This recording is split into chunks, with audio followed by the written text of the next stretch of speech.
Oscar nominations are in. Everything Everywhere All at Once leading the pack with 11 nominations across the board. Angela Bassett making history as the first actor from the MCU to land an Oscar nomination, and there's about to be a lot of star power at the Oscars. Both Lady Gaga and Rihanna nominated for Best Original Song.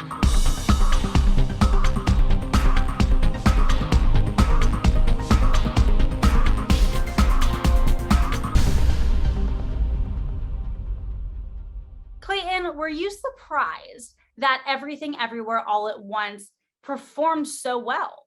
I will say I'm surprised it did much better than I think even what anyone was predicting it would do. Getting into categories like costume design, both score and song categories. We're gonna have David Byrne at the Oscars there.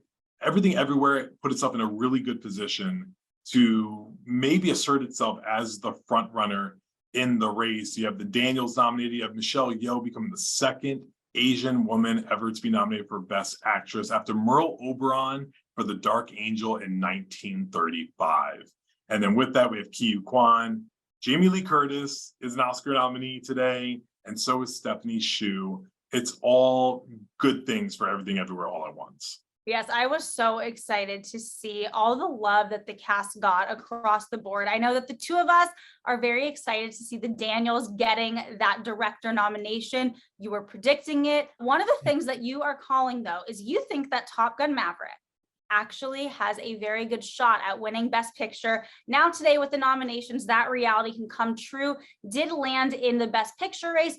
No lead actor nomination for Tom Cruise. I didn't think that was going to happen. Did you? And do you think it's going to be a big night for Top Gun? The kind of general consensus around the way was Tom Cruise in Best Actor was a little bit of a long shot. People loved the movie, but a lot of the members of the Actors Branch were like, yeah, we're not really about to do Tom Cruise in Best Actor to go with that. But it did get adapted screenplay, which is, it needed one of the top line categories like directing or screenplay to really be considered a threat. And it did that. It had one notable miss, which was in Best Cinematography, because that was a category people were predicting for it to win. We also have a lot of movies that also did well. The Banshees of Inisherin.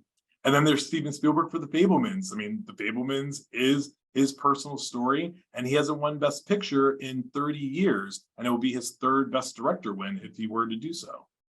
Also in the director category, a surprise, but again, something that you predicted, Clayton, the director of Triangle of Sadness getting in there. I know the two of us loved that film. We were at the Cannes Film Festival when it premiered and got that huge standing ovation. Of course, won the Palme d'Or, which is the biggest prize at Cannes. Now, we were talking about Tom Cruise not making it into that actor category, but someone that did that surprised me, but a great performance in After Sun is Paul Mescal, and also in the actress race, Andrea Riseborough. This was a big surprise. What did you think about that? Andrea Riseborough kicked into high gear literally during Oscar voting. If anyone remembers, Cate Blanchett won Best Actress at the Critics' Choice Awards, and the first thing that came out of her mouth on stage was citing Andrea Riseborough, who wasn't nominated, and it had taken a life of its own. She was the most notable shock of the day in any acting category, but also Brian Tyree Henry is an Oscar nominee today